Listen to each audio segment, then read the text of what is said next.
Évangile de Jésus-Christ selon saint Luc. Alors que Jésus approchait de Jéricho, un aveugle mendiait, assis au bord de la route. Entendant la foule qui passait devant lui, il s'informa de ce qu'il y avait. On lui apprit que c'était Jésus, le Nazaréen, qui passait. Il s'écria : « Jésus, fils de David, prends pitié de moi. » Ceux qui marchaient en tête le rabrouaient pour le faire taire. Mais lui criait de plus belle : « Fils de David, prends pitié de moi. » Jésus s'arrêta et il ordonna qu'on le lui amène. Quand il se fut approché, Jésus lui demanda : « Que veux-tu que je fasse pour toi ?» Il répondit : « Seigneur, que je retrouve la vue. » Et Jésus lui dit : « Retrouve la vue, ta foi t'a sauvé. » À l'instant même, il retrouva la vue et il suivait Jésus en rendant gloire à Dieu.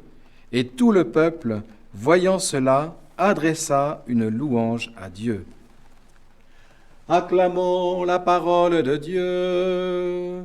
Gloire à toi, Seigneur, gloire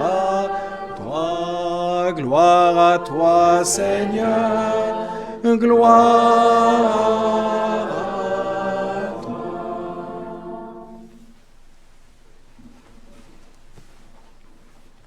On disait à la fin de l'Évangile que le peuple adressa une louange à Dieu. C'est pour ça que je vous ai fait un peu reprendre l'acclamation de la parole de Dieu.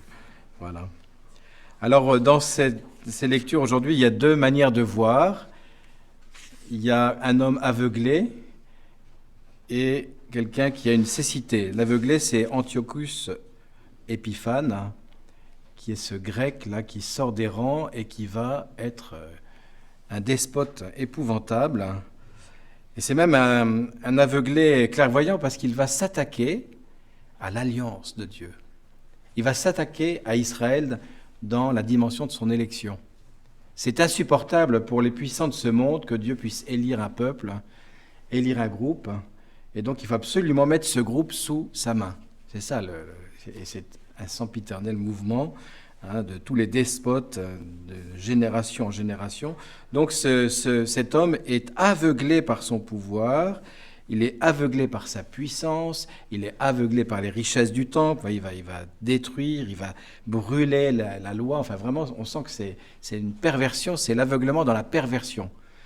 On disait là récemment 2 profanations dans 2 églises différentes, une à Paris et une là où mes parents habitent. On voit que, vous voyez, il y a quelque chose où le mal et le démon veut vraiment détruire le mystère de l'élection de Dieu avec son peuple, à travers là le corps du Christ.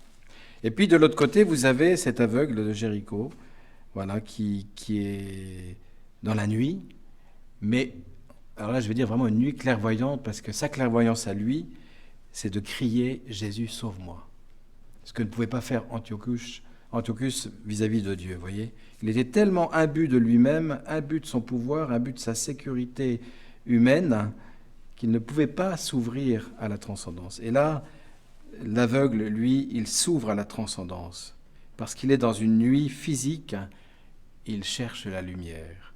Il cherche la lumière. Et donc il crie « Fils de David, prends pitié de moi ».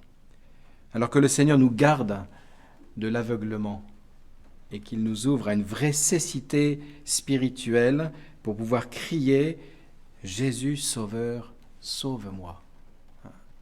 Voilà, et ça c'est un risque que nous aurons tous jusqu'à la fin de notre vie, de nous appuyer sur notre sécurité au lieu de nous appuyer sur la lumière de Dieu.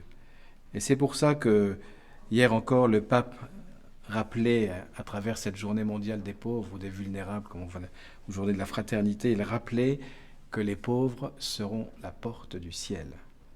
Ceux qui sont pauvres, ceux qui sont humbles, ceux qui sont faibles, ce sont ceux qui ont compris qu'ils ne pourront pas se sauver par eux-mêmes. Et c'est ça notre risque, toujours, c'est de nous sauver, de nous auto-justifier pour garder l'apparence. Alors que le Seigneur nous garde et nous fasse entrer dans cette prière de Bartimée, « Fils de David, prends pitié de moi. Et alors à ce moment-là, la miséricorde fond sur nous, parce que la joie de Dieu, c'est de faire miséricorde, mais il ne peut le faire que si nous sommes des aveugles qui ont besoin de lumière. Que nous soyons ce matin ces pauvres, ces aveugles, ces estropiés, ces malades, que Dieu pourra vraiment visiter. Amen.